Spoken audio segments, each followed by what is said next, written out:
1897 में sir J Thomson ने बहुत सारे एक्सपेरिमेंट किए थे, तो उन्होंने लास्ट में निकाला कि चार्ज टू मास रेशियो कितना आएगा।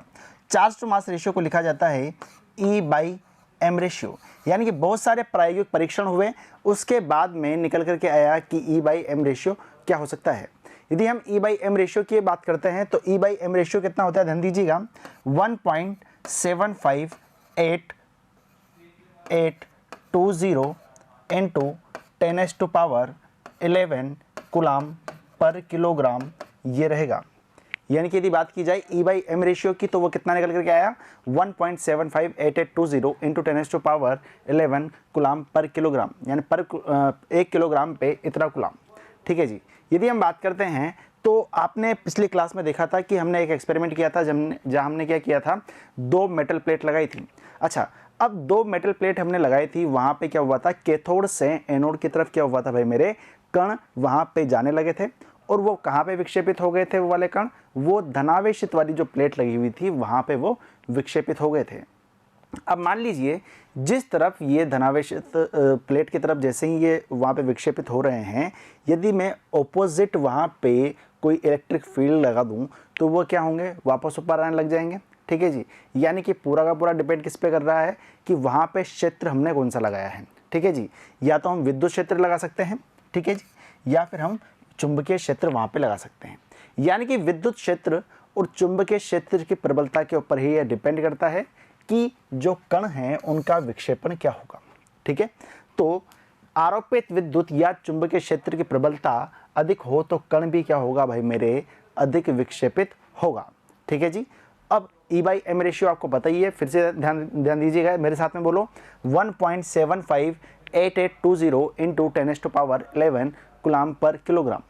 अब मुझे, यदि आप खुद ही बताइए, यदि मुझे E/m पता है और मुझे E पता है तो क्या मैं यहाँ पे m की वैल्यू नहीं निकाल सकता क्या? लेकिन उसके पहले जान लीजिए, यदि हम E की बात करते हैं तो E क्या है, इलेक्ट्रॉन पे चार्ज है, और m की बात करते हैं तो m क्या है, इलेक्ट्रॉन का द्रव्यमान होगा। ठीक है, और C क्या है, यहाँ पे आवेश है कूलाम में। अच्छा जी, यदि हम बात करते हैं यहाँ पे कि m का मान मुझे निकालना है, m का मान मुझे निकालना है तो मैं सिंपली क्या करूँगा कि एक काम करो, E में यदि मैं E/m से डिवाइड करता हूँ तो क्या होगा, m का वैल्यू निकल जाएगा, यानी कि इलेक्ट्रॉन का द्रव्यमान हम वहाँ पे निकाल लेंगे।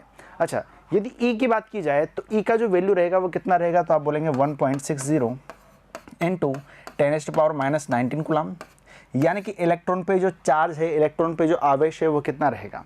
अच्छा, जो E/m है वो कितना होगा, तो आप बोलेंगे सर 1.76।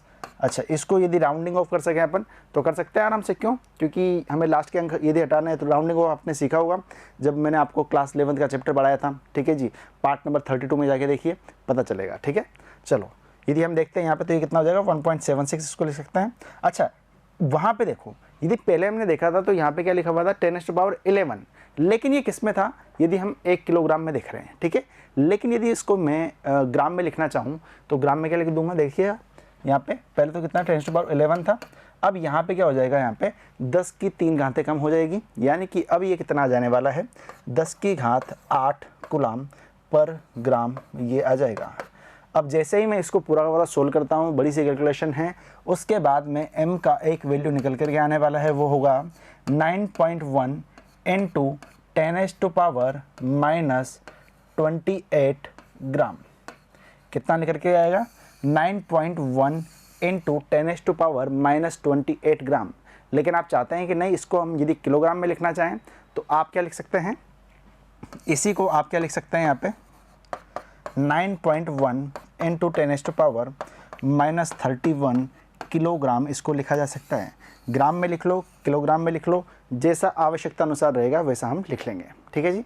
तो हमने देखा कि E/m रेशियो क्या है, यानी कि चार्ज टू मास रेशियो क्या है, और उसके बाद में हमने कैलकुलेट कर लिया कि जो इलेक्ट्रॉन का मास है वो क्या आएगा। अच्छा, एक और चीज़ बताना, जैसे ही E/m यदि लिखा हुआ है, ठीक है, तो आपको पता है कि m की जो वैल्यू है जितनी कम होगी E/m का मान क्या होगा, उतना ही ज़्यादा होगा। यानी कि डिपेंड किस पे कर रहा है कि m की वैल्यू यदि कम है तो E/m का वैल्यू क्या होगा, वहाँ पे भाई मेरे ज़्यादा हो जाएगा। कैसे, ध्यान देना भाई, यदि मेरे पास में लिखा हुआ है 8/, यहाँ पे लिखा हुआ है 8/8 लिखा हुआ है, तो वैल्यू क्या आएगी, तो आप बोलेंगे सर 1 आएगी। अच्छा, यदि मैं 8/4 कर दूँ तो क्या आएगा, 2 आएगा। अच्छा 8/2 कर दूँ तो कितना आएगा, 4 आएगा। यानी कि जो ये रेशियो है उसमें मैं नीचे की वैल्यू पे यदि यहाँ पे ध्यान देता हूँ, जो नीचे वाली जो वैल्यू है उसको यदि मैं देखूँ तो यहाँ पे जैसे जैसे मैं वैल्यू कम करते जा रहा हूँ तो इसकी वैल्यू क्या होती जा रही है भाई, मेरे यहाँ पे बढ़ती जा रही है। पहले 1 थी, बाद में 2 हुई, बाद में 4 हुई। यानी कि जो हर में जो वैल्यू होती है उस पर डिपेंड करता है कि वो यदि कम है तो जो पूरा का पूरा आपका जो फंक्शन है यानी कि जो रेशियो दिया हुआ है उसकी जो वैल्यू होगी वो वहाँ पे क्या आएगी भाई मेरे, ज़्यादा आएगी। ठीक है जी, तो ये था E/M रेशियो। अगली क्लास में हम देखेंगे कि प्रोटॉन की खोज कैसे हुई। तो जुड़े रहिए मिशन ज्ञान के साथ में। धन्यवाद।